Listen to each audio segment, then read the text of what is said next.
పంచాయతీ ఎన్నికలకు సమాయత్తం కావాలని Adilabad Congress party assembly incharge Kandi Srinivasa Reddy శ్రేణులకు పిలుపునిచ్చారు. ఆదివారం ప్రజాసేవ భవన్లో ఆదిలాబాద్ రూరల్ మండల కాంగ్రెస్ నాయకులు కార్యకర్తలతో సమీక్షా సమావేశం నిర్వహించారు. మండలంలోని అన్ని గ్రామాల నుండి ముఖ్య నాయకులు కార్యకర్తలు పెద్ద సంఖ్యలో తరలివచ్చారు. ఈ సమావేశంలో స్థానిక సంస్థల ఎన్నికలపై పార్టీ శ్రేణులకు కంది శ్రీనివాసరెడ్డి దిశానిర్దేశం చేశారు.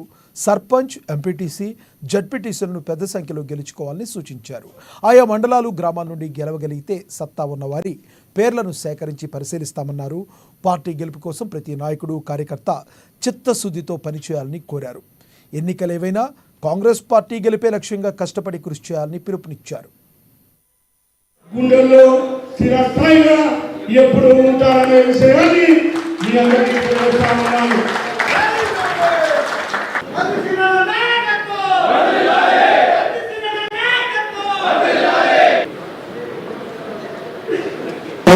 గెలిచే అవకాశం ఉన్నటువంటి ఇది కూడా దృష్టిలో పెట్టుకోరు.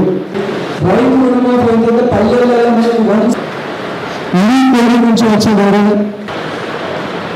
అంత్యార్థం నుంచి వచ్చే ఎస్టీ రిజర్వ్ అంతా అశోక ఊళ్ళో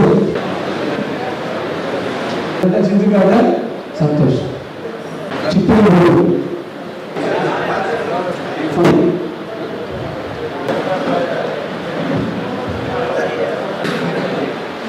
మూడాంపూర్ పిట్టల్లో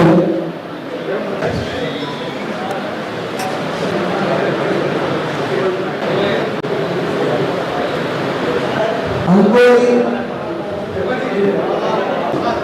11 ఎంపీటీసీ సర్పంచ్ గెలుస్తాం.